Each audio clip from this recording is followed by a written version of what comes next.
friends, happy Pesach, and for others, happy almost Easter, happy solstice. I hope you're all doing well, enjoying spring. And I'm also really thankful to work here at Global Exchange and see not only the forums that happen here on Mondays, but other events. I think we're all just so lucky to be able to use this space to collectively enrich our knowledge and understanding of the work that we do and why the liberation that we're all working for is so important. And so I'm thankful that all of you are here tonight. Just a couple housekeeping things. The restrooms are over against this wall, just past the kitchen. And does anybody have any other housekeeping questions? Yeah, we'll have questions and answers at the end, and we'll have announcements at the end.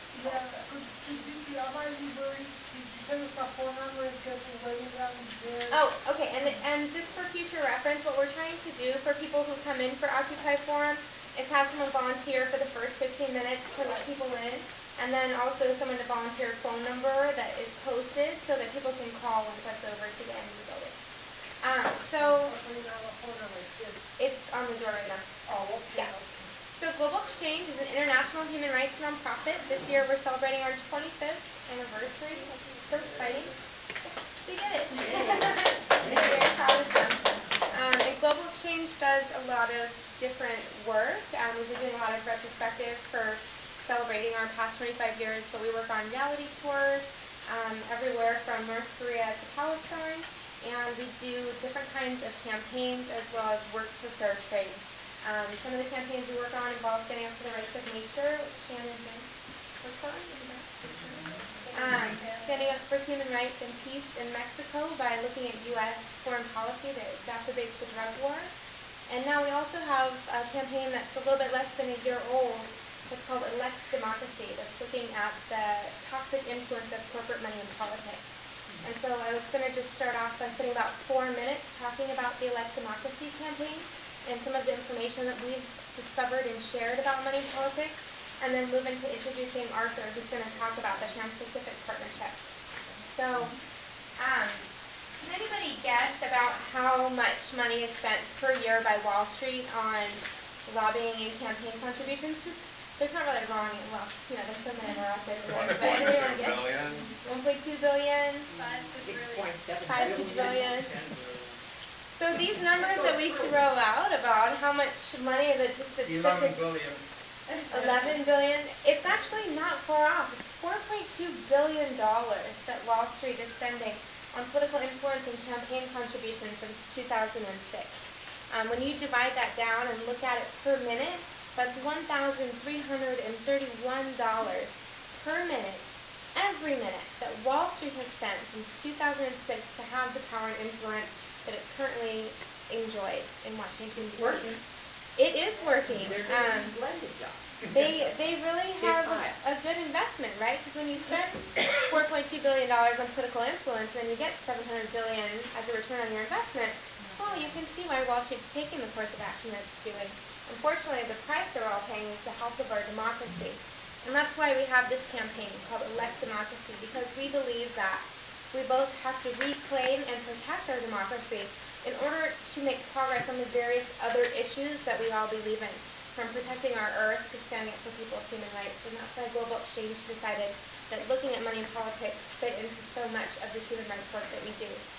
So when we first launched the campaign, we decided to create a legislative scorecard that made it easy for voters to see how much Wall Street money their elected officials had received, and also to compare that to what we called their Wall Street loyalty rate. And we looked at how each congressperson voted on 7 key bills involving Dodd-Frank, Wall Street reform, the bailout, the 3 free trade agreements that went by, and calculated the percent of the time that each congressperson's vote on those bills matched Wall Street's lobby position on those bills, and calculated their loyalty rate and scorecard that voters could look at so that money in politics could be an issue that they voted on in an election issue. We've been working on increasing the clamor from people all over the country, really saying that money in politics is a deal breaker for them. And if elected officials don't agree to represent us, then they're not going to get our vote next time. And little by little, we're hoping that's starting to make a big difference. So I just wanted to share a little bit of the campaign materials that we created. So who was at the Chevron protest in early January this year? I recognize some familiar faces. protesting Chevron's money in politics. And there we had this petition that was on the back of a postcard called Inaugurate Democracy. And hundreds of people signed this petition, and I jumped on a plane and went straight to Washington, D.C. on Inauguration Day to deliver these petition signatures demanding for an end to money politics. As you actually already think you want. And then the newest thing that we're doing is actually an effort to keep lobbyists out of our elected officials' offices, right? Like, did you see Les Mis, the scene where they had all those barricades in the street, right? Well, we need new barricades, right? We need new barriers that separate our elected officials from the lobbyists who seek to corrupt them. So our latest action is actually launching these Do Not Disturb Democracy door hangers that we're sending to elected officials from all 50 states in order to keep corporate lobbyists out of their office. So there's a lot of fun actions coming up. I'd be happy to tell you more, but I'm not here to blab to you all night. I just wanted to give you a quick briefer on the Elect Democracy campaign because I know it has a lot of intersections with some of the deep foundations of what Occupy is all about. Here's a fact sheet with a little bit more information that I'll pass around. And another thing that we did with this campaign, if you want to just maybe take one pass down, please.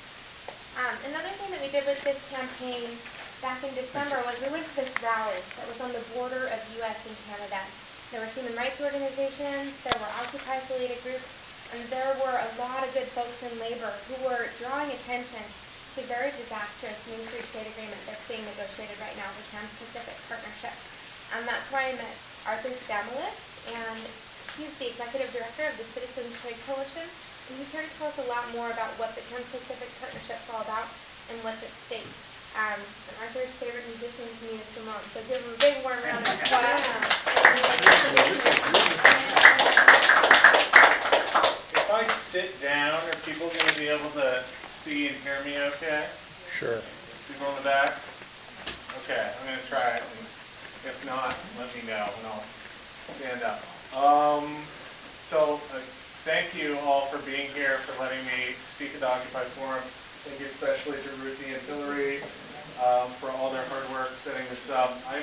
I'm here, as was mentioned, to talk about the Trans-Pacific Partnership, which is simultaneously both one of the biggest power grabs in recent history, and simultaneously an opportunity for us to basically slam the corporate agenda back in corporations' faces by working together cross-border in solidarity with activists throughout the Pacific Rim.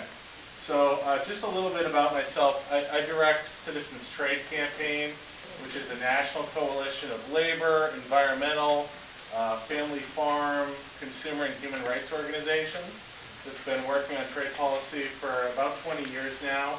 Among other things, we were the first to publish leaked texts of portions of the TPP.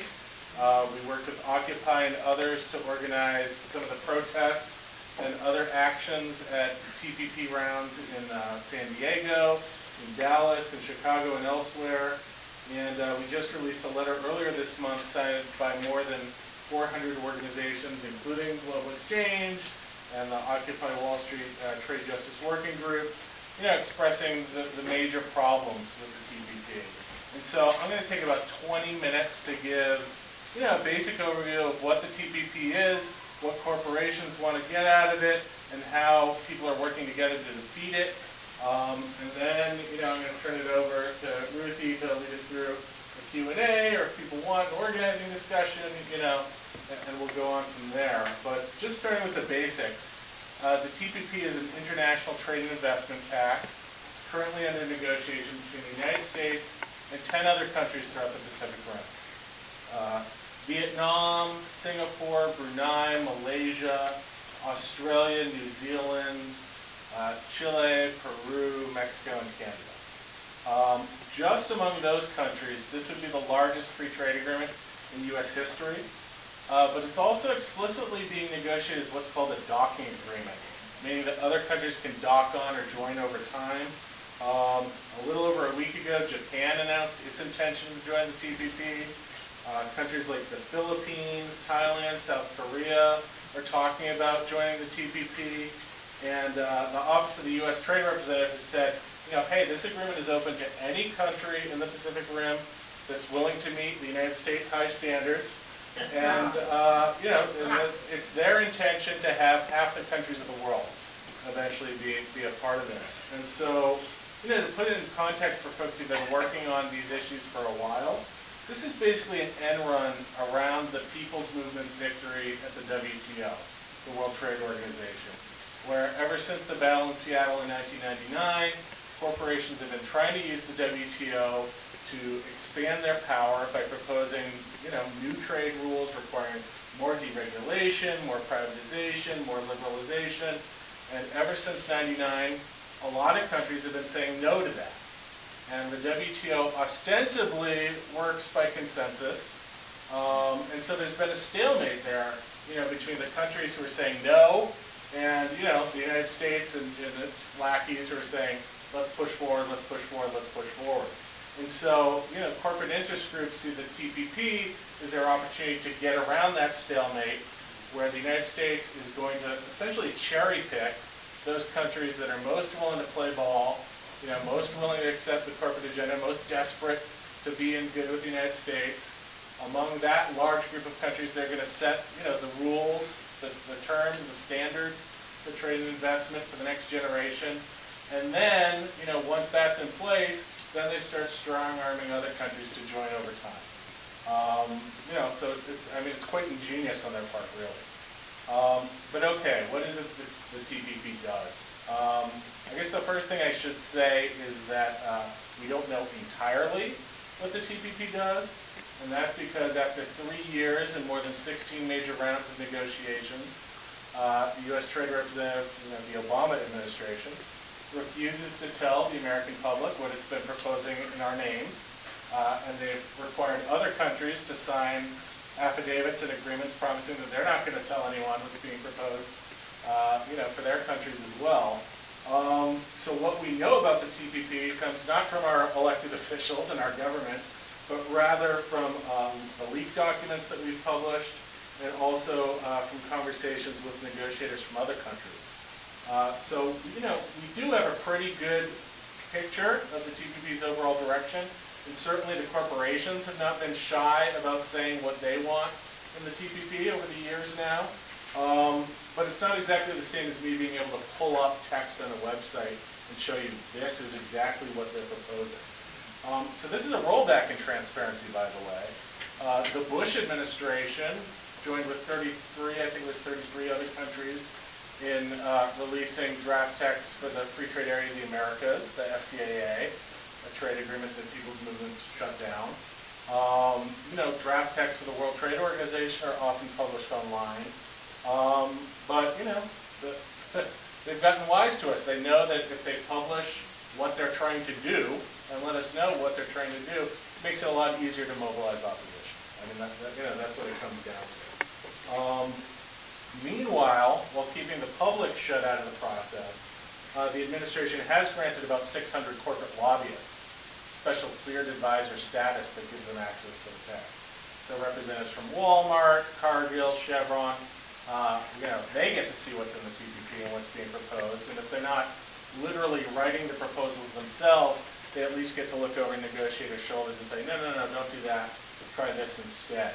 So, you know, okay, the process itself, totally corrupt.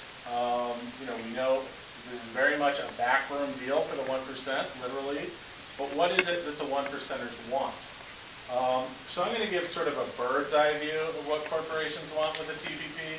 And if people want, you know, want to talk about a topic that I don't cover or go into more detail on any of them, we can do that. But let's start with like the retailers and the brands and the manufacturers, by which I mean, you know, the Wal-Marts, the Targets, the General Electrics, the Nikes, companies like that. They want what they've always wanted, which is cheaper and cheaper labor. You know, so it may not surprise you if I tell you that a lot of what people consume in this country comes from China. You know, that's a large part a result of China's entry into the World Trade Organization a little over a decade ago, which was a public policy decision that, you know, the U.S. government voted on. You may have heard some of the stories about Foxconn, the company that produces your iPhone or your tablet, or actually 40% of the world's consumer electronics. So if you use an electronic product, there's a good chance it's made by Foxconn. Well, the majority of Foxconn's workforce is in China. Workers there are forced to work very long hours, very little pay. They often live in crowded dormitories, hundreds of miles away from their families. The traditional sweatshop labor stuff, but instead of working at sewing machines, people are working, producing the most high-tech gadgets that we have today. Conditions at Foxconn are so bad that the company installed nets outside the dorm windows to prevent people from jumping out the windows and committing suicide. Literally. There are nets outside the windows to keep people from committing suicide. That's how bad it is. I don't know if we want to we'll hold questions for the end. But, a big part of the TPP is about undercutting Chinese working conditions, right? That the corporations not only feel that you and your families and, the people in San Francisco and throughout the United States are overpaid and have things too cushy. They feel like, workers at Foxconn are overpaid and have things too cushy and they're getting too uppity. And so a big part of what the TPP is about giving corporations that threat of moving jobs to even lower paying countries where workers are even more exploited, like Vietnam, where the average minimum wage is a third of what it is in China. So, what this means for working people in California and in China and in Mexico and virtually everywhere is employers get to say, gee, I know you're working really hard and you deserve a raise, but gosh, we're competing with company X, Y, or Z who's manufacturing in Vietnam now. We just can't afford to give you that. And in fact, if we want to stay in business, we're going to have to, cut some of your benefits.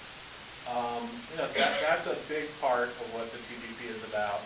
And domestically, the AFL-CIO, our largest labor federation, they predict literally millions of jobs lost in the United States if the TPP moves on its current course.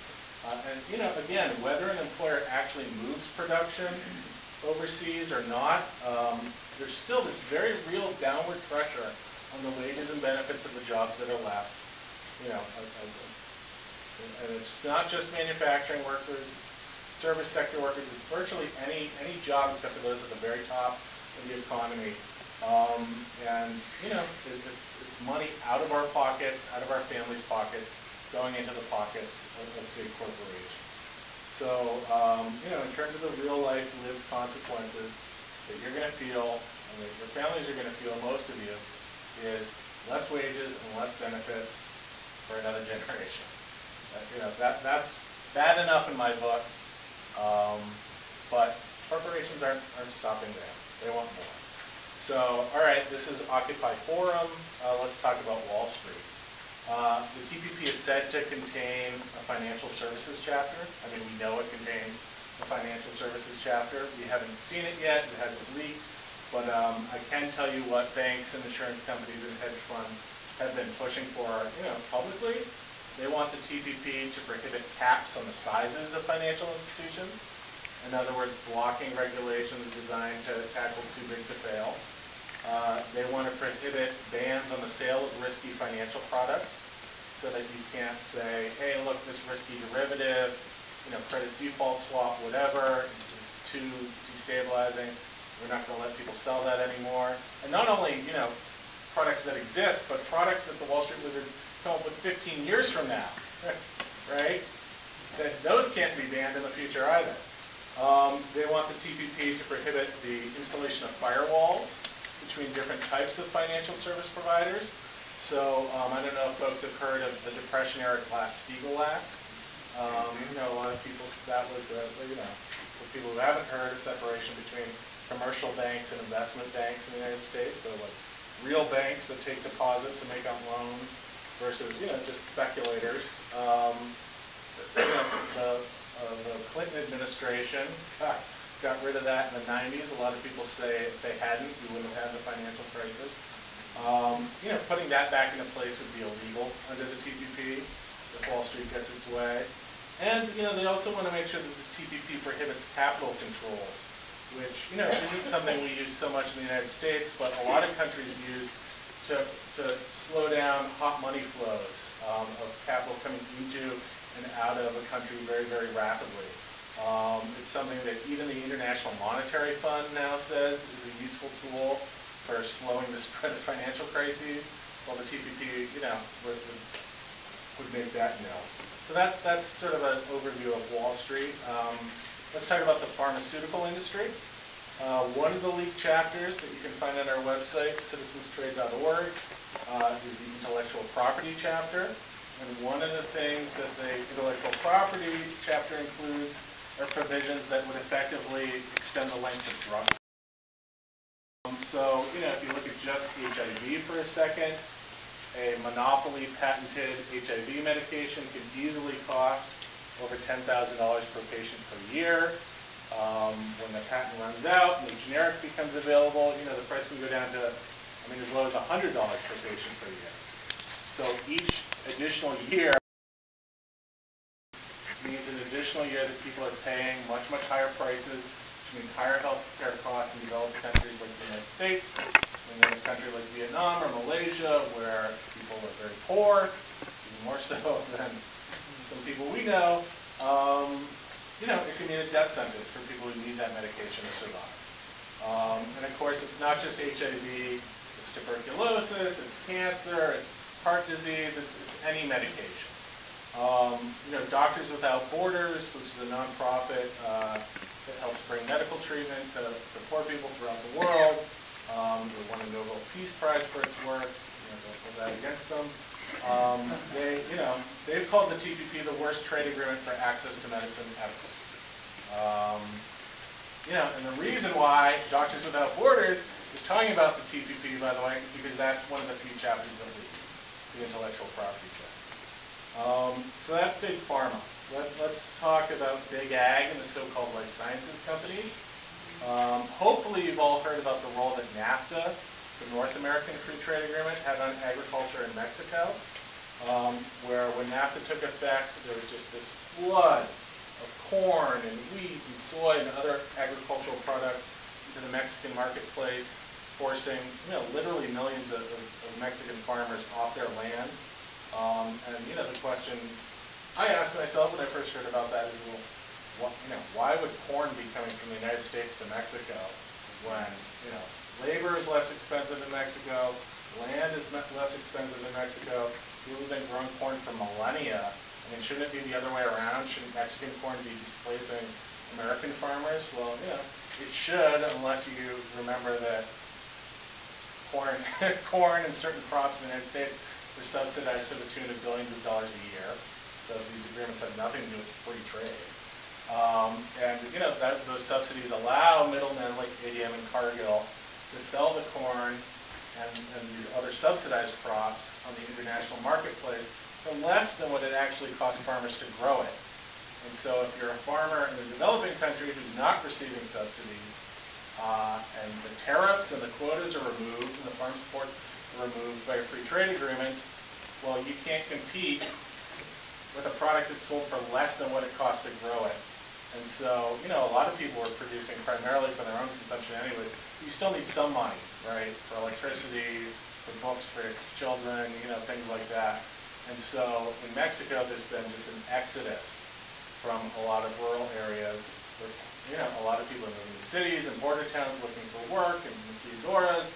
And, when the work's not there, a lot of people have been risking their lives crossing the desert to find work in the United States, oftentimes as farm labor. So that's, that's the impact that these trade agreements have on agriculture, and Big Ag wants to do the same thing with the TPP. They want to be able to dump subsidized U.S. crops in new markets overseas, and simultaneously they want farmland abroad converted, whether they're doing it themselves or whether others are doing it, converted into export-oriented big operations that can ship fruits and vegetables and palm oil and things like that that aren't subsidized in the United States into our market, displacing family farmers here. It's basically buying low and selling high globally, and having the freedom to do that and the freedom to take advantage of subsidies, which should be a violation of free trade, but because they're helping to write the rules, are loopholed in. Meanwhile, both Big Ag and the life sciences companies want to make sure that the TPP's sanitary and phytosanitary chapter, basically the food safety chapter, puts caps on food safety standards, restricts labeling requirements, so that again, they have no trouble shipping products around the world. The standards are the same, and the standards are not, low. I mean, you can imagine a trade agreement that set a floor below which no country could go, but would allow communities to, impose higher standards if they want. That's not what it does. It sets the cap, and no country can go above that. So that's what, the food industry wants. There are other examples. I don't want to get too depressing for folks, but I want to wrap up with the extractive industries, because this is a big one. Big oil, big gas, coal mining operations. One of the chapters in the TPP that's leaked is the investment chapter. And what it shows is that the United States is demanding a process by which transnational corporations can challenge virtually any new law, regulation, permitting decision, court decision that cuts into their expectation of profits as an indirect expropriation or a regulatory taking. Okay? These are cases that aren't heard in the U.S. court system. They're not heard in the domestic court system of any of the countries involved. Rather, they're heard by, an international tribunal that's made up of judges who are selected from a rotating pool of candidates. They're most often corporate trade attorneys who in the day jobs, are working for big Fortune 500 companies, but who are also, willing to serve on these tribunals. There are a number of places where the cases can be heard. A big one is the International Center for the Settlement of Investment Disputes, which is housed at the World Bank in Washington, D.C. And the leaked U.S. proposal shows that these unelected, unaccountable judges, will have the power to impose unlimited damages for lost potential profits to corporations. Damage that are paid by governments out of taxpayer funds to compensate the corporation for having to obey the law. Okay? The people themselves do not literally have the power to, require that a country change its laws or change its regulations. But if a country doesn't want to be sued by the next corporation through the tribunal and continue to pay fines, they have to change their laws and their regulations, or they have to keep shelling out taxpayer dollars to keep them in place. So, under the World Trade Organization, which allows state-to-state cases to be brought, in other words, governments can sue other governments for their policies, the United States has lost more than 90% of more than 65 cases brought against us. All the cases that have come to judgment, and so we've lost cases pertaining to the Clean Air Act, the Endangered Species Act, Marine Mammal Protection Act. More recently, we lost cases pertaining to tobacco controls, to country of origin labels for meat. And where the TPP goes beyond the WTO is that instead of just allowing governments to challenge each other's policies, and governments have all sorts of considerations, diplomatic concerns, when deciding whether or not they're going to do that, the TPP would allow individual corporations to challenge governments' laws through these tribunals that circumvent the judicial system. So, I'll say we already do have some free trade agreements and bilateral investment treaties that do include this type of investor-to-state dispute resolution. That's what they call it, investor-to-state, like the investor, the corporation challenging the state, the government. But frankly, with a couple of exceptions, mostly we have that with developing countries, which means that it's been U.S. transnationals challenging the laws of much poorer developing countries, which is bad enough. A few examples of that are ongoing right now. So last year, an energy company in Texas challenged Quebec's fracking ban under NAFTA. They said it was an indirect expropriation. They produced one of the technologies that's used in fracking. And if you ban fracking, we're not making the money that we were expecting to by selling this technology. You have to compensate us. And so they're demanding $100 million. That's a case that's out there now.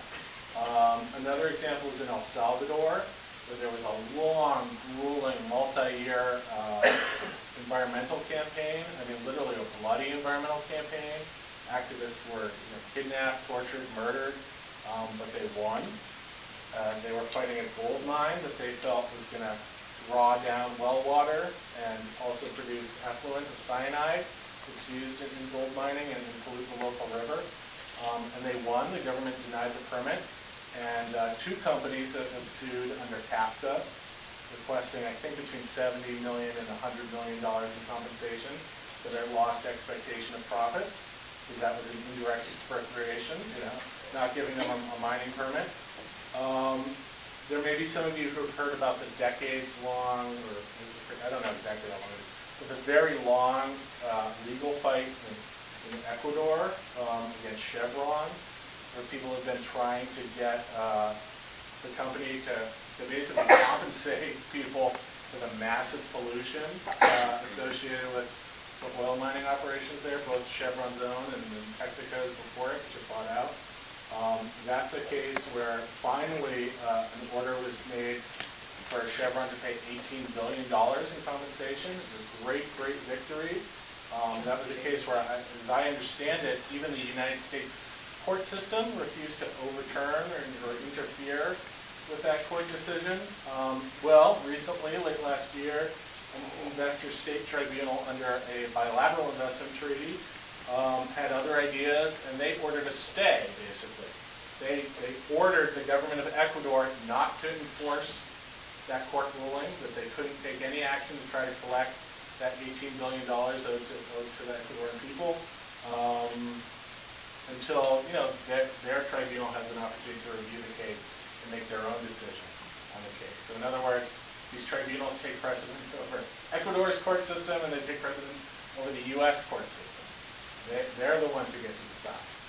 I mean, those are just some examples. The extractive industries have been the big proponents and abusers of this system to date, but obviously, virtually any transnational corporation is going to like this system of, being able to access what's essentially a court system set up just for themselves, just for transnational capital. And also a court system that takes regulatory takings cases seriously. Cases that most often would be laughed at the U.S. court system.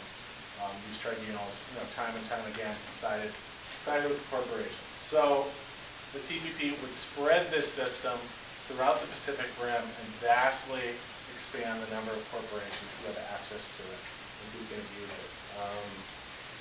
As if, the injustice of itself wasn't abused. And so, beyond just the sovereignty concerns or the democracy concerns, and just the, the nastiness of the system, if you think about it in terms of concrete environmental campaigns out there, here in the United States, maybe here that some of you work on,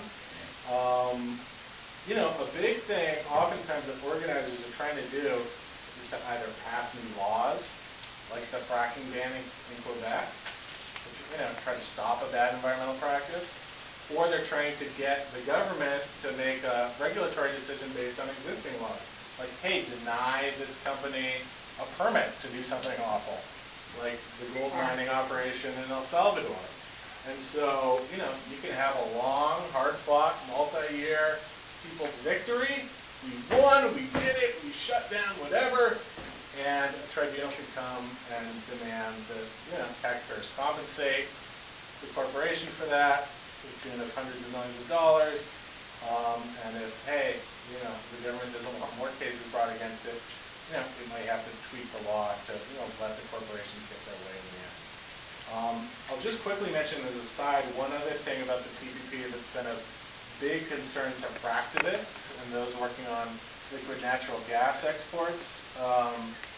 It has to do more, not really with what's in the TPP itself, but with U.S. domestic law. So under the U.S. Natural Gas Act, LNG export proposals are supposed to undergo environmental and economic review. They're supposed to be deemed in the public interest before they can move forward.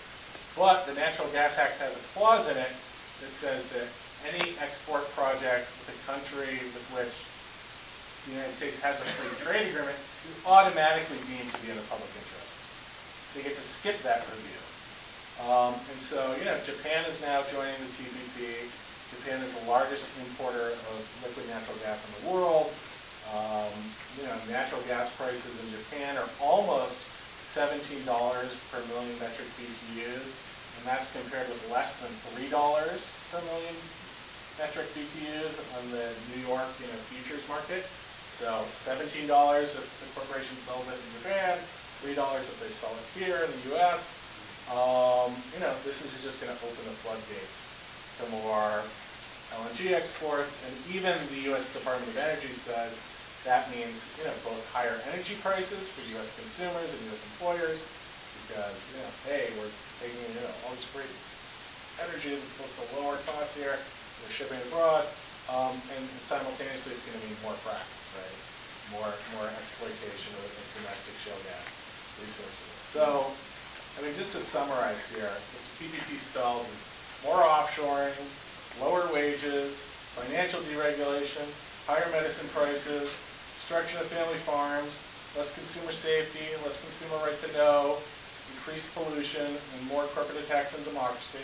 That's leaving out a lot of things like indigenous sovereignty, internet freedom, attacks on government-run healthcare systems, buy local programs. There's a lot more we could get into if folks want. But this is why we have to defeat the TPP. And the good news is that we know how to defeat the TPP. We know how to win. International people's movements have defeated trade agreements like the TPP time and again. So people's movements shut down the Free Trade Area of the Americas. They shut down the Multilateral Agreement on Investment. They shut down the Millennial and Doha rounds of the World Trade Organization. And the way we do that with the TPP is to employ what some people like to call the vampire strategy. People heard of the vampire strategy? No. So what's the best way to kill a vampire besides a stake to the heart? That's right. It's not garlic or holy water. It's dragging it out into the light of day and watching it burst into flames. And so that's what we need to do with the TPP. Corporations benefit from this thing being secret and then being able to, really pressure negotiators behind closed doors with no accountability. It's our job to make sure people know about this, that they're voicing their opposition to this, and that there's a little accountability and politicization introduced and interjected. So, how do we drag the TPP out of the shadows? Well, the corporate media isn't going to do it for us, and that's unfortunate. It would be a lot easier if, CNN and Fox News and New York Times and San Francisco Chronicle were talking about the TPP all the time. But, that didn't really happen with the WTO or the FTAA or the MAI, and so, that's okay. It's always been up to grassroots, word-of-mouth campaigns to spread the word about corporate power grabs like these. And we know how to do that. And I'm sure if we spend a few minutes, we could brainstorm dozens of ways for how to get the word out. But I'll just spend a couple minutes talking about a few concrete examples. So first, there's going to be an International Day of Action on the TPP that's being called for Saturday, May 11th, which happens to be World Fair Trade Day. This is the last Saturday before the next TPP round, which begins in Lima, Peru, May 15th. Folks have other plans on May 11th. Doesn't hurt to do something May 10th or May 12th or May 15th. The idea, though, is that people throughout the Pacific Rim will be organizing local assemblies to discuss the potential local impacts of this TPP and the campaigns that people care about, and opportunities to take action locally to defeat it. I know that events are being planned in Portland, Oregon, Seattle, Washington, and Vancouver, BC. I don't think any are being planned yet for the Bay Area. So consider yourself personally empowered to take initiative and start planning something. And there's a website, tppxborder.org, where I just checked. The information is not up there yet, but that is where events and the call to action things are going to be listed. I'm also going to send around this clipboard. I promise not to inundate you, but if you sign up here, we'll email you from time to time. And if you click the last box here, you put a check in there, You'll be invited to monthly briefing calls that take place nationally on the latest status of the TPP and opportunities to take action. We often have international partners call in to give updates on their campaigns, and the goal of that really is to provide people with the up-to-date information they need to, be a community resource, be a gadfly on the TPP, and start, getting the information out in their communities. So that's the second thing. And the third opportunity I'll mention, which is a little less concrete, is that there's rumor that the last two TPP negotiating rounds are going to be held in North America. I think I forgot to mention that negotiators are rushing to complete this deal by October of this year. That's the deadline they've set for themselves. The more successful we are, the further that deadline is going to get pushed back. But if we don't do anything, this thing's going to be done in October. So there's a rumor that there's going to be a round in Canada in July, possibly in Vancouver. And there's a rumor that there's going to be a round in the United States in September. Nobody knows where that September round would be, if it is indeed held in the United States. It's not crazy to think it would be in California. The negotiators like big international airports. They like nice cities where they can do shopping. Who knows? And so, They were here 2 summers ago. Yeah, no, they were.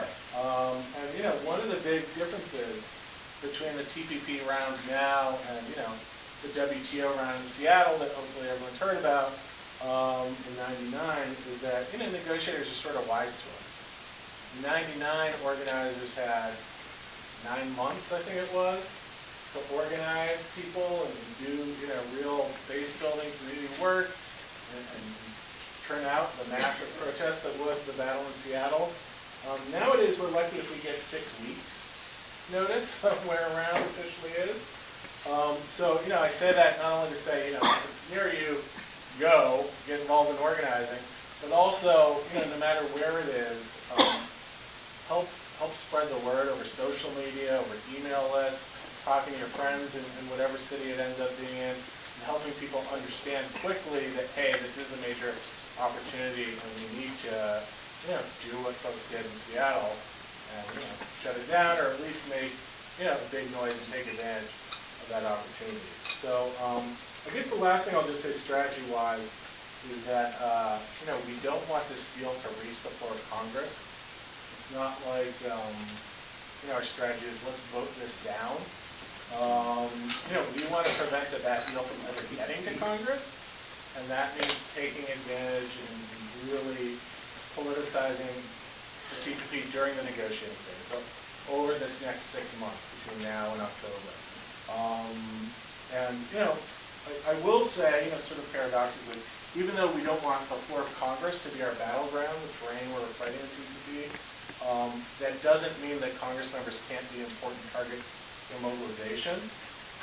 If we get someone like, Congressman Miller speaking out about labor rights abuses in Vietnam, that can help complicate the negotiation and politicize the negotiations. If we get, Congresswoman Pelosi speaking out about, access to medicine, that can help really fuck with what USTR is trying to accomplish and make their life more difficult.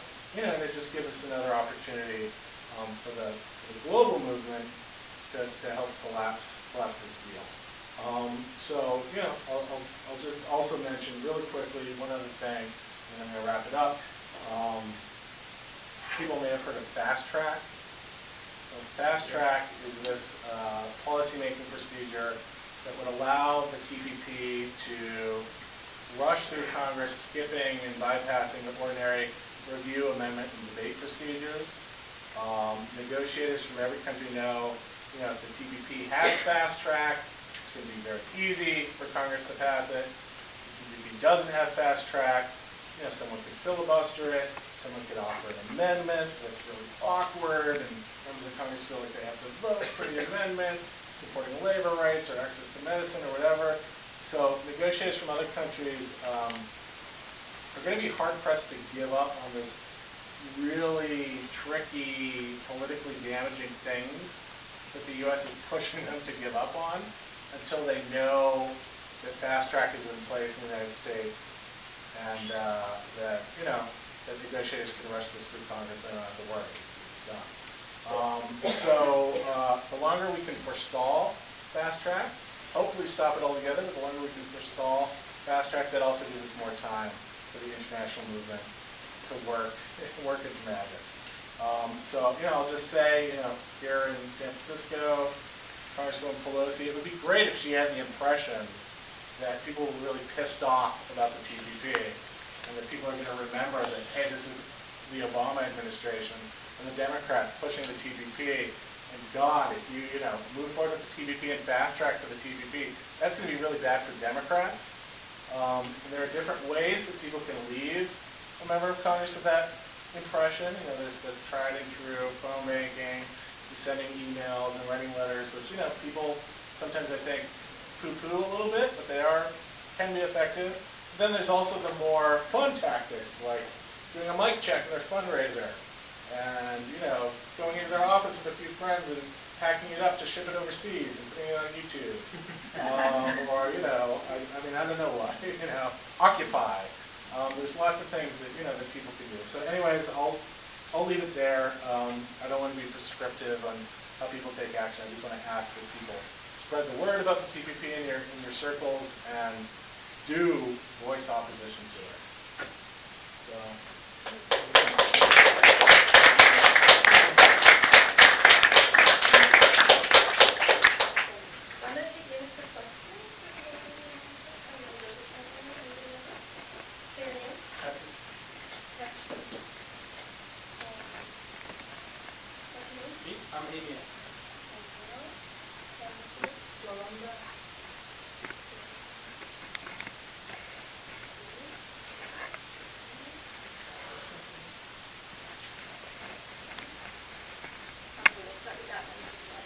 One here.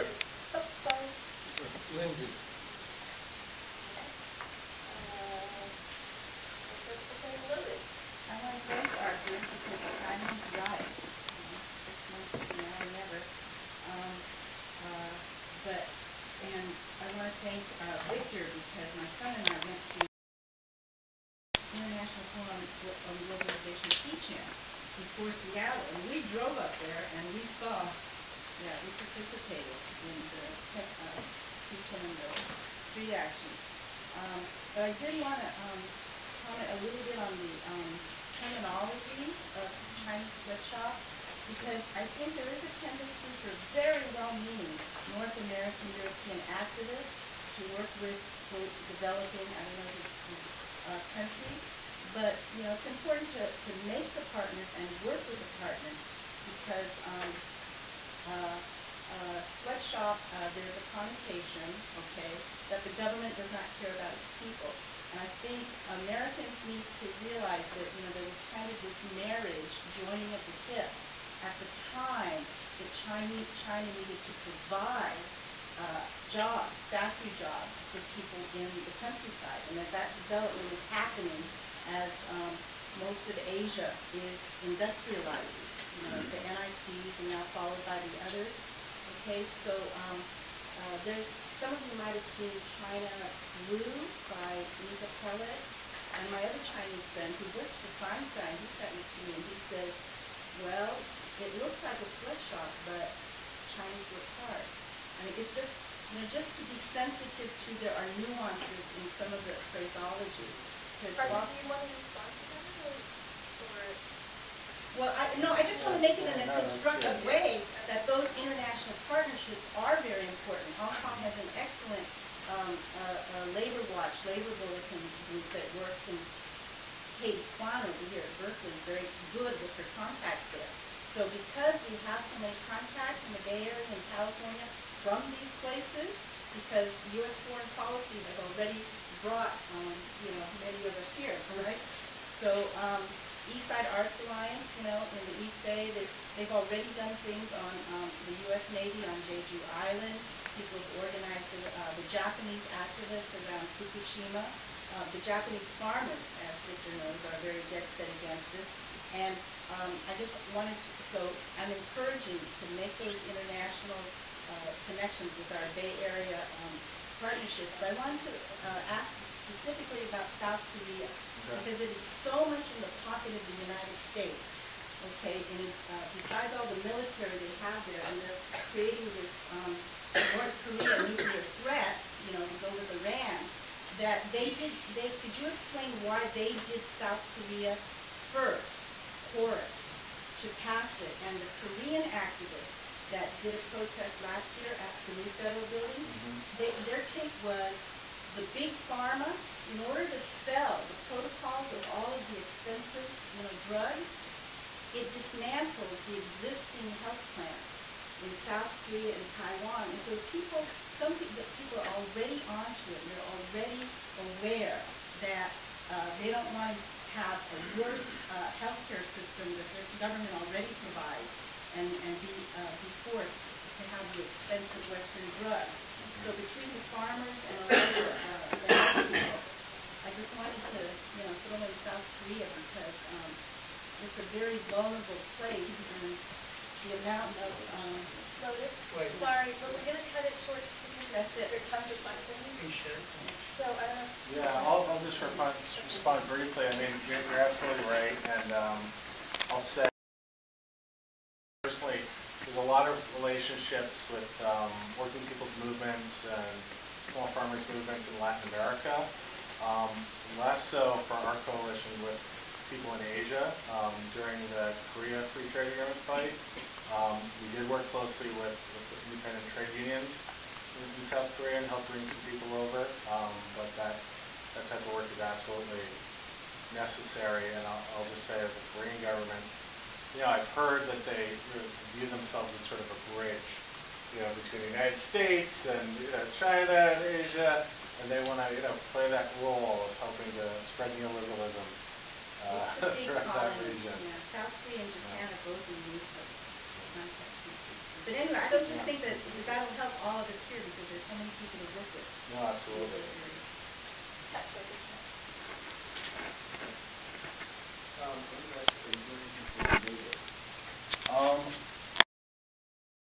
I mean, I'll just say in the Bay Area, you know, we don't have an organizer here, so no. People should.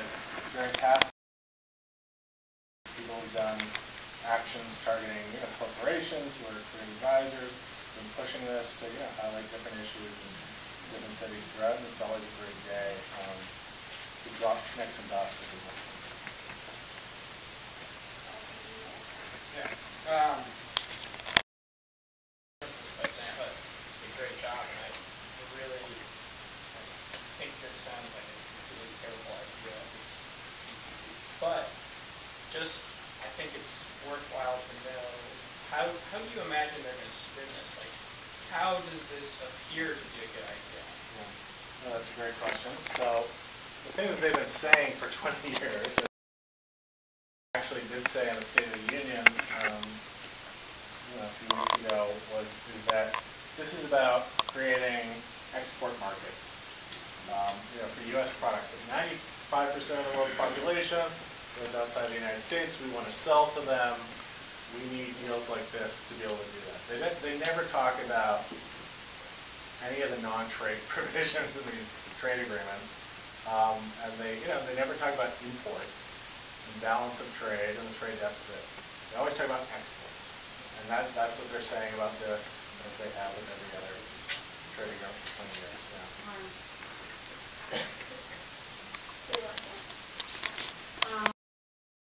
Give a scenario where I work, there are people I talk to, I tell them about this issue, that issue, they say it is what it is. That's it. So what I'm thinking now is when I was listening to Arthur, how do we fight this? And I'm not interested in fighting something just to end it. That's the tactics.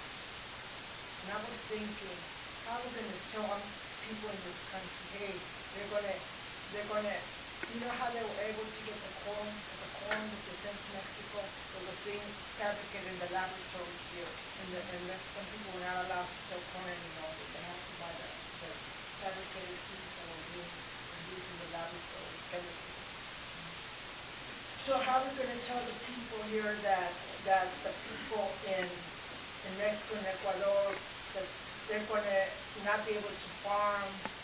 And I think, and an idea came to my mind, we gotta connect the issues. We gotta put the fact that all these jobs that we've taken to these areas that where they paid over and where they would have less protection policies, hey, that's not, it is what it is. It's gonna mean we're not gonna have jobs, which I've already read an article about e-commerce that said that in the next, I don't know how many years, retail is gonna be the only job people are gonna be able to do good. Large cities is gonna be meaningless. So how do we connect the struggles of the people in third world countries or throughout the world, Japan, with the fact that there's going to be less jobs? You know, some people say, oh, with less jobs we're going to have a revolution. No, it's very painful to be unemployed, very painful to be homeless. You know, and so I'm thinking of a struggle, of a strategic struggle where we talk with people and so on, people are going to get the agriculture flooded. We're going to end up in jobs that maybe half of us are going to work in retail, and we're going to end up, if you starting to think, if you want to say it is what it is, how about our kids? How about the kids that we have now? How about our 30, 40, 50-year-old relatives, you know? I mean, I don't know how this would affect the benefits in this country, you know, the Social Security and unemployment benefits and welfare and all that. But I'm thinking of a struggle where we can connect the problems that people in all these countries will face with the problems that people in this country will face. And then talking about an alternative, talking about, you know, this is going to happen if it's not the TPP, it's going to be another one, it's going to be NAFTA, it's going to be something else. We got to get rid of the system, you know, we got to fight for it. And I'm not talking about getting down, I'm talking about like the Green Party, I'm talking about getting people to see beyond, outside the box, and actually using any means to deal with this newspaper, poetry, art, word of mouth. I'm always talking to women on the buses, and you know, about how to connect these struggles, because right now, when you were talking about the medicines, you know, it's so terrible to think that I read books where they say that I think it was in Thailand and in Mexico somewhere, the pharmaceuticals found out about all these herbs that we know about, herbal medicines, and they would go and they would buy the land or they would buy the patent rights, and the local people living there could no longer go pick the little medicine because it was against the law, you know. So I'm going to sign my name to be continual part of this. I cannot participate in the phone conversations. I'm usually at work in the morning, my work in the day, I forget when I come out my door. But I'm going to participate in this, not just for the struggle to end, to not get TPP on the Congress, but for the overall goal. You're great. E is next. Oh, okay. How many of you here belong to, like, other peace groups? How many of you belong to, like, meetups that meet, having to do with your ancestral culture and ethnic group identification? These are just examples of other networks we have. Like, for instance, I belong to the San Francisco Ho-Chi Minh City Committee, which is headed by George Kempston, and they promote free trade. But they never talk about the ugly side of free trade, how it's exploitative. They talk about, oh, how it affects diplomacy, with building peace, through international civilian ties, like that. Well, what we have to do is use these other groups that we belong to and educate them about the underside of free trade. This will try to see how it'll hurt everybody, not just people losing jobs here that get exported overseas, but the people in Vietnam. Or like the people who belong to peace groups. I think you're a veteran and you happen to belong to Veterans for Peace. So there, for years, they were working on Chesapeake to Agent Orange system. And we bring people, delegates from VAGA, which is Vietnam Association of Victims of Agent Orange, here. So we get to meet the Vietnamese people face to face that are working with victims for this year. We can use groups like that and communicate directly with the Vietnamese delegates about how horrible TPP is and to persuade their people, their prime minister or whatever, not to sign it, or the president. So we have all these other resources, groups that live outside of Occupy that we can work directly with to educate them. Or like if you belong to a group, like for instance, sometimes I get invited to Vietnam consulate events, like parties, but usually they're culture events that are not a bit intermediate. Then we get a chance to communicate directly with the consulate of the country that we travel to. We can meet them too, to educate them about these issues and get them to spread the idea directly to the government. If you guys ever get invited to that, I don't know how many of you travel to other countries, but we should be working with all these other outside groups to educate them about TPP. Thanks, Jim.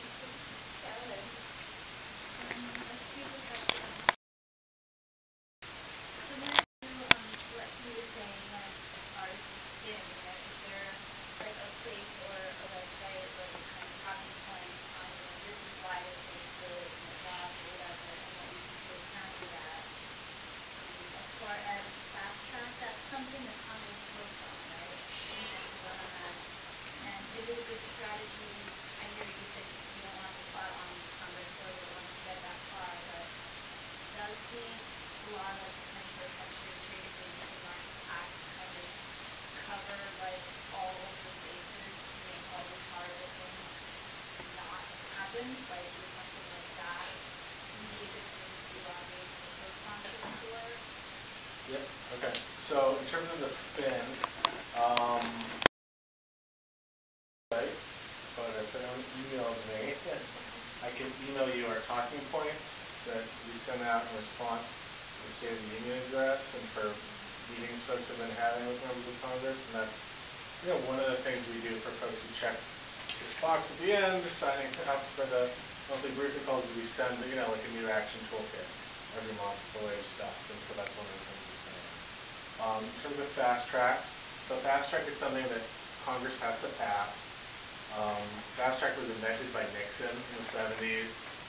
It expired, it was passed again, it expired again. So the last time it was in effect was 2007. It's expired now. Congress will need to vote to pass fast track. Hopefully that answers the question on that. In terms of the 21st Century Trade and Market Access Act, so that's like a bill, a fair trade bill, that was proposed in the last Congress, and that I hope will be reintroduced this Congress.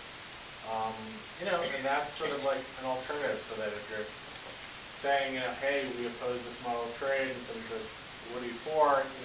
Here's an example of something we're for. There are examples all over the world of things you could be for. In terms of, some of those, the 21st Century Trade Act is relatively mild, but, it's a 180 from what we have here with NAFTA and the TPP. And, members who sign on to that, then all right, well, they're not, they're pretty much with us, we can move on and, bother other people. So, yeah.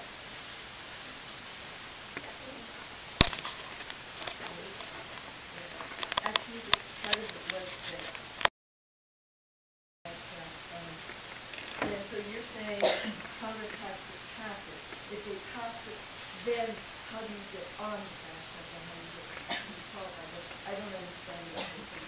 And so I was just asking for clarification. The other thing that I had in the question was, I wonder about, you're saying it has been defeated other places, but what does that mean? Like, a lot of people just read about it, or what actually happened to get something defeated? Okay. Track. Under the U.S. Constitution, Article 1, Section 8, Congress has the authority to regulate commerce with foreign nations. All right? So Congress has the authority to set the terms of trade agreements. And for most of U.S. history, Congress set the terms of U.S. trade agreements. Fast track is a delegation by Congress of that authority to the executive branch, to the White House. And it allows the White House to negotiate these trade agreements in secret behind closed doors. But then once it allows the White House, the president, to sign the trade agreement before Congress gets to vote on it. And then the trade agreement is presented to Congress. It circumvents ordinary amendment, debate, committee review procedures, and gets just a straight thumbs up or thumbs down vote. So you have this 1,000-page agreement. It's impossible to change one word.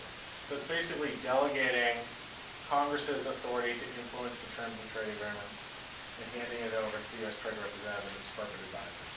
Is essentially what it does. And all the big bad, there have been hundreds of trade agreements that have passed without it, but none of these big, bad, far-reaching NAFTA, CAFTA, Chorus-style trade agreements have passed without it. And my belief is, TPP and I could pass without it, because we could filibuster, we could have people offer amendments, it would be very easy to win. So the other thing you do is oppose that renewal of fast track? Yeah, absolutely. Oppose renewal of fast track. Definitely. And then in terms of your other question of how these things have been defeated in the past, basically it's been people's movements saying, hell no, we don't like it. We saw what happened in Mexico under NAFTA. We're not going to give up our agricultural sector. Hell no, we don't like giving up our sovereignty. We're going to say no to investor state. Hell no, we don't want to extend drug patents. And the U.S. can help. Activists in the United States can help. It's not like the U.S. Trade Representative is suddenly going to do the right thing. But if we put pressure on them, they might demand things of other countries that they're otherwise be willing to cave on. Like for example, labor standards. Labor standards that the U.S. is proposing, we haven't seen them, but based on past trade agreements, they're going to be weak, ineffective, and not that great. But no other country wants labor standards at all. So, the U.S. draws a line and says, well, we have to have labor standards, and we're not going to, and we're going to destroy your agricultural sector, and we're going to destroy your healthcare system. Other countries might start to say no. And that's how it's happened in the past. And it's not like, things are very rarely voted down. What happens is that people understand, oh, we don't have the juice to get this through, and they start walking away. And that's what's happened with these past deals. And that's hopefully what will happen.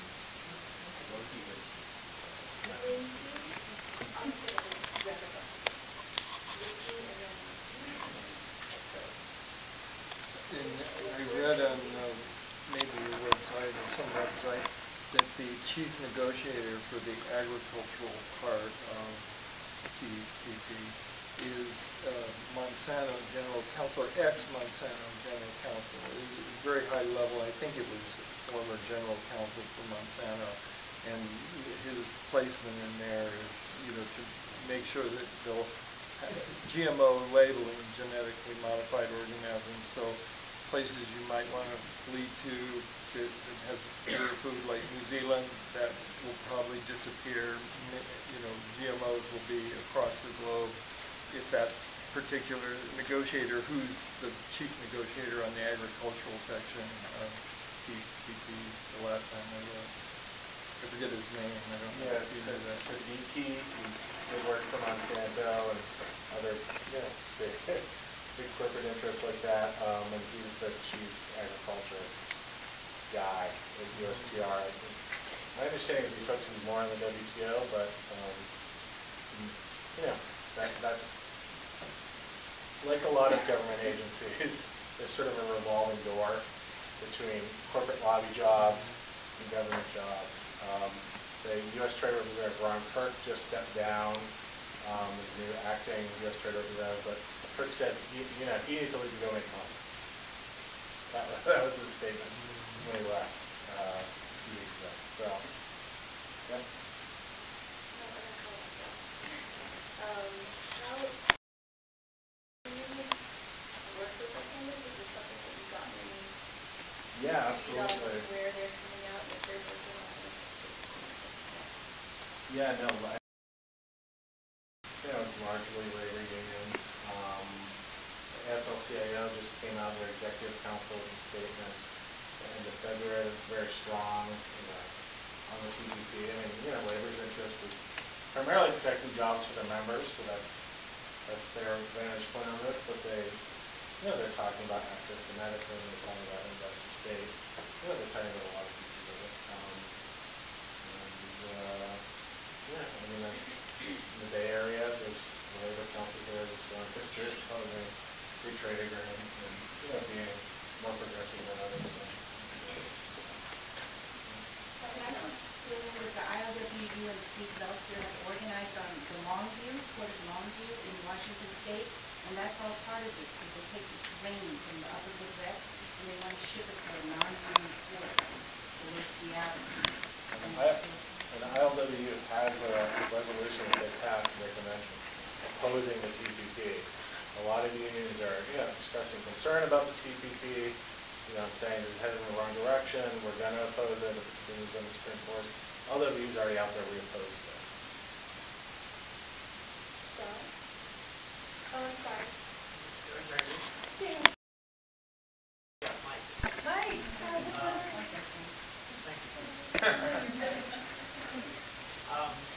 So I'm wondering how likely is it that this thing will be passed by Congress? And also, is it like more favored by Republicans or Democrats or things like that? Yeah, so if it gets to Congress, to defeat it on the floor of Congress. I'm not talking about the fast track. Oh, fast track. So we're facing an uphill battle, but I think we can win. I'll tell you on the Korea Free Trade Agreement, our coalition, works with progressive groups. So we tend to be more focused on stopping Democrats from selling us out. People told me at the start of that, oh, you're not going to get, half of the Democrats to oppose a trade agreement that Obama's telling them to vote for. There wasn't a lot. There was a lot of work on it, but there wasn't as much as there already is on the TPP. And we got over 2/3 of the Democrats to vote no on the Korea Free Trade Agreement. If we do that again, if we keep those 2/3, and we get some of the Republicans who don't want to hand constitutional authority to Barack Obama, destroy the Constitution, show us your birth certificate, there's a chance we could win. We're not organizing on the R side, but people are organizing on the Republican side, as they haven't in recent years. And so I'm hopeful we can win. And again, the longer we stall, the better.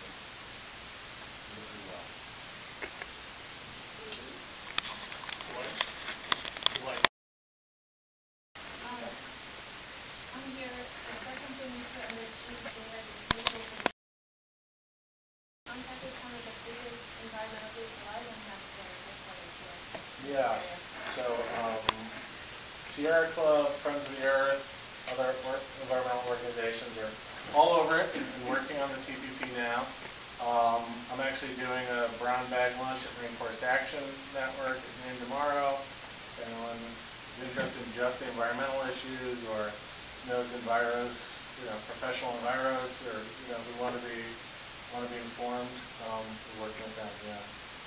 This has huge environmental implications, and there's actually, if you know people, there's a great Friends of the Earth video, and I can email it to you. You can just Google Friends of the Earth TPP video, specifically on the investor state provisions and the impact it will have on environmental movements throughout the world. Did you say there were... Forgetting the name of it, it's an environmental group, has a lawsuit out now around part of the free trade area of the Americas where they actually did release the text, but they didn't release some of the background documents, like the email exchanges between some of the lobbyists. And so they've had a Freedom of Information Act request. It's been pending for about 10 years now. So it's, we don't do that. It's probably worth doing for the precedent, but it's not going to stop the TPP.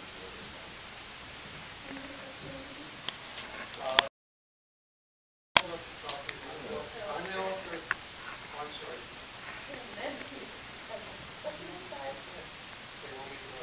Okay. Please hold up, President. I'm the author of the book Free Trade Mark. The one comment I wanted to make is that the issues we talked about here tend to be specific and particularly progressive issues. Remember to tell people that free trade is bad for the economy as a whole, whether you have liberal or progressive political convictions or not. Free trade is the reason the United States is running the gigantic $500 billion trade deficit that it has. It's one of the major reasons our economy is not coming back. It's one of the major reasons unemployment is what it is. And every time there's somebody who wants something. Whether you want money to feed homeless people in the mission, or whether you're the Air Force wanting to buy more F-35 jets. Part of the reason why there are all these cuts and why people can't have these things they want is that our economy has been systematically damaged by free trade. It was estimated by one economist a couple of years ago that if the U.S. hadn't been running the trade deficit it's been running over the last 25 years, that has produced an economic hole in our economy the size of Canada. So our economy is about 12-13% smaller than the other one it would be. So every time you see something that people don't have wages, and you can't have them pay for this, that, or the other thing, it comes back to free trade. It's not just about forests in the Amazon. So all the things important to the system. I'll just say I actually read Ian's book, and it, the other time. Yeah, that's actually a very good research.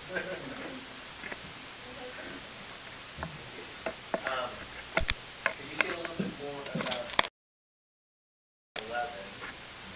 The next round is happening sometime the following weekend, May 17, 19. My organization, we're going to do another teach-in like the one we did in Seattle, but this one will be on the TPP and Obama-specific pivot, which is the whole expansion of military throughout Pacific to encircle China, because this is working with the corporate agenda of TPP. So I'm just putting out that date so people can think about that. May 17th to 19th, we're still looking for a venue somewhere, ideally in the mission in the city. What's the organization? It's called International Forum on Globalization. So ifg.org. We did the big teaching in Seattle before the WTO thing, and we've been involved in like derailing Doha and the MAI, and Stephanie, you asked how did these things get stopped, like the FTAA. It's been movements in different countries coordinating with each other to prevent the governments from coming to agreement. And so we played a role in doing that.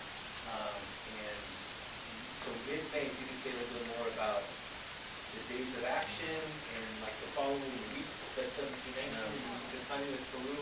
So the Peru round is May 15th to the 24th. Peru, their big actions will be that weekend that you're talking about. The timing's perfect. The days of action have been proposed. May 11th is sort of the day that people are putting out there, but throughout the entire round for like the next 2 weeks. So what you're doing, I would love to promote as part of the days of action, and it's perfect. And I'll just say, there has been a lot of cross-border, a ton of cross-border organizing going on. More so with Latin American countries and New Zealand and Malaysia and Australia than with Vietnam, Singapore, and Brunei, but even some with those countries. The same strategies that people rolled out time and time again are being rolled out. But what we're at is the point in the negotiations where it can't just be like the behind-the-scenes monkey wrenching. There needs to be some accountability and some oomph and some public demand and politicization. And that's where we need everybody. So part of one of the things we're doing, the TPP, the vampire strategy bringing internet things also been utilizing some of the social media networks that are making it easier than ever to share information with folks around us. Who here for our show is active on Facebook or Twitter? Okay, so if you're active on social media networks, if you want to follow Global Exchange on Twitter, that might be one of the easiest ways to get in touch. But after the TPPX border conference that we were at in last December, we coordinated some social media days of action where we used the huge corporations that are out there as our platform to get more attention on the issue. So I think we did it for 1 week, and we targeted Wal-Mart, Disney, Target, HP, and wasn't on Nintendo, but it was another one of these corporations that are really invested in their social media follower network. and then use social media to get onto their feed to have more and more people be able to learn about the Trans-Pacific Partnership. So we're, hey Disney, free trade deals don't pay to have these places owner, kind of framing and stuff like that. And we're probably going to fire that back up to get some more people aware of Trans-Pacific Partnership. It only takes a little bit of time and reaches a lot of folks. So if you'd like to get involved on some of the social media channels, or if you signed up by email, maybe we can add it on in one way. But it's a good way to get involved, and also to create some of these images that help people associate our full free trade deals that they may have learned about in the past with the Trans-Pacific Partnership. So it links up for folks who might be hearing about it for the first time. One thing that we did in a similar way was through that sign. It's sort of a throwback to Seattle '99, but sort of lays it out there. So that it shows exactly what the Trans-Pacific Partnership is, and people recognize that from the last big, not the last big, but a big picture that a lot of people know about. So, getting these images and sort of memes out there so more and more people are familiar with the culture and recognize. Jeff? Yeah, would you Ian, talk about the investor state just briefly? Yeah. I think I do understand it from what you presented, but it seems to be clearly exclusive 1% corporate supranational.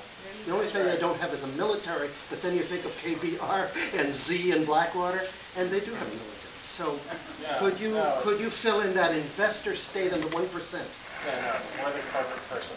It's special rights that people don't even have. And what it is it's a tribunal system whereby a corporation that feels that their investments haven't been adequately protected, like I invested in your country with, and this is the regulatory regime that was in place when I invested there, and now you're imposing some new environmental law, or some new workplace safety standard, or any other policy. You need to compensate me for my lost expectation of profit. That's basically what it's about. And it's, it's not like they get to sue through the judicial system. They get to sue through these international tribunals that only corporations have access to and that federal governments have access to. You and I don't have access to them. Domestic businesses, small businesses don't have access to them. Just cross-border investors, aka corporations. So I don't know if that. I thought you were. I'll be really brief. I thought you were describing the creation of a supranational entity that has its own legislature, it has its own economy, it has its own 1% supranation. So investor state means investor to state would be another way of saying it. Where an investor, a corporation, can challenge a state, the government. It's not, people talk about it sort of metaphorically as like, corporate governance, and it is. It's giving corporations, a new legal system, a new system of addressing, concerns that nobody else has access to, just the corporation. So that's what I mean by investor.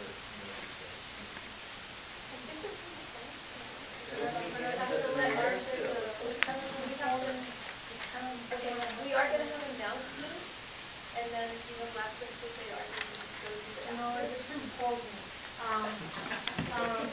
What I also visually was talking about is the United States wants to go to war against China or Russia, because